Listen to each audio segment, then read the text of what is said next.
পুরো রেসিডেন্সিয়াল এরিয়াটাকেও আমরা সুন্দরভাবে ঠিক এমনিভাবে ক্লিন সিটি গ্রিন সিটির দ্বিতীয় ধাপে আমরা নিয়ে আসবো। গ্লানি ছিল 17 বছর যে না পাওয়ার বেদনা ছিল, আমরা এগুলোকে ঝেড়ে মুছে ফেলে দিতে চাই। আপনারা প্রত্যেকটা মানুষ অন্তত একটি করে গাছ লাগান। আমরা চাই ঢাকা শহরটাকে আদি ঢাকার সেই সবুজ শহর হিসাবে রূপান্তরিত করতে। ঢাকা দক্ষিণ সিটি কর্পোরেশনের আওতাধীন গুলিস্তান 0 পয়েন্ট হতে হোল্ডের ইন্টারকন্টিনেন্টাল পর্যন্ত মিডিয়ান ও ফুটপাতে সৌন্দর্য বর্ধনের জন্য ফুল গাছ সহ ফুলের টব স্থাপনের কাজ আমরা এখানে শুরু করলাম। এই রাস্তাটাকে একটা আইডিয়াল রাস্তা হিসাবে আমরা একটা মডেল রাস্তা হিসাবে আমরা গ্রহণ করতে চাই। প্রত্যেকটা মানুষেরই বা প্রত্যেকটা বাড়িরই একটা আঙ্গিনা থাকে, যে সেই আঙ্গিনাটাকে সুন্দর করে সাজাতে চায়। আমরা পুরো ঢাকা শহরকেই সুন্দর করে সাজাতে চাই। আমাদের মাননীয় প্রধানমন্ত্রী যে ক্লিন সিটি গ্রিন সিটি করার যে প্রত্যয় ব্যক্ত করেছেন, তার অংশ হিসাবে এখান থেকে আমরা শুরু করলাম। এটা পুরো ঢাকা শহরে আমরা করব ইনশাল্লাহ। এর পরবর্তী পর্যায়ে ধানমন্ডি পুরো রেসিডেন্সিয়াল এরিয়াটাকেও আমরা সুন্দরভাবে ঠিক এমনিভাবে ক্লিন সিটি গ্রিন সিটির দ্বিতীয় ধাপে আমরা নিয়ে আসবো এবং সেখানটাও সৌন্দর্য বর্ধনে আমরা জন্য চেষ্টা করব। আপনারা জানেন যে আজকে এই রাস্তাটির সৌন্দর্য বর্ধনের লক্ষ্যে বিভিন্ন আকৃতি ও নান্দনিক ডিজাইনের মোট 54টি ফুলের টব স্থাপন করা হবে।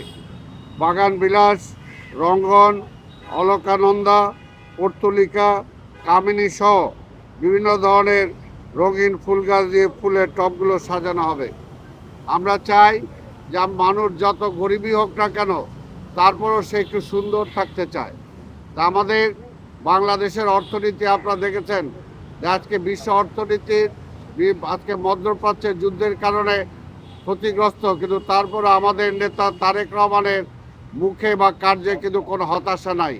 তিনি সকল কাজকে সফলভাবে এগিয়ে নিয়ে যাচ্ছেন। আমরা বিশ্বাস করি বাংলাদেশ মাথা তুলে দাঁড়াবে।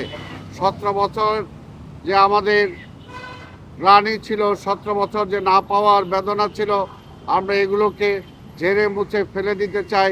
আমরা সুন্দরের দিকে সামনের দিকে এগিয়ে যেতে চাই। তাই আমরা আপনাদের মাধ্যমে নগরবাসীকেও বলবো, আপনারা প্রত্যেকটা মানুষ অন্তত একটি করে গাছ লাগান। তাহলে ঢাকা শহর আজকে সবুজের শহরে রূপান্তরিত হবে। আপনারা একটি করে মানুষ আপনারা শপথ গ্রহণ করেন যে আমরা কোথাও কোনো আবর্জনা ডাস্টবিন ছাড়া ফেলবো না। আমরা শপথ গ্রহণ করি আমি যতটুকু খাবার গ্রহণ করতে পারি ততটুকু খাবার আমি প্লেটে গ্রহণ করব, আমার প্লেটে কোনো উচ্ছিষ্ট খাবার থাকবে না। অর্থাৎ আমরা প্রত্যেকটা মানুষ একটা উদাহরণ হিসাবে নিজেদেরকে যদি প্রতিষ্ঠা করতে পারি, তাহলে ঢাকা শহরকে সুন্দর করতে পারবো, আবর্জনা মুক্ত করতে পারবো, মশক মুক্ত করতে পারবো। তারই প্রয়াস হিসাবে আজকের এই ছোট্ট একটি প্রয়াস আমরা নিয়েছি। আপনাদের সহযোগিতা আমরা চাই, নগরবাসীর সহযোগিতা চাই। আমরা চাই ঢাকা শহরটাকে সে আদি ঢাকার সেই গ্রিন সেই সবুজ শহর হিসাবে রূপান্তরিত করতে। দেশে দেশে সবার সাথে দ্য নিউজ।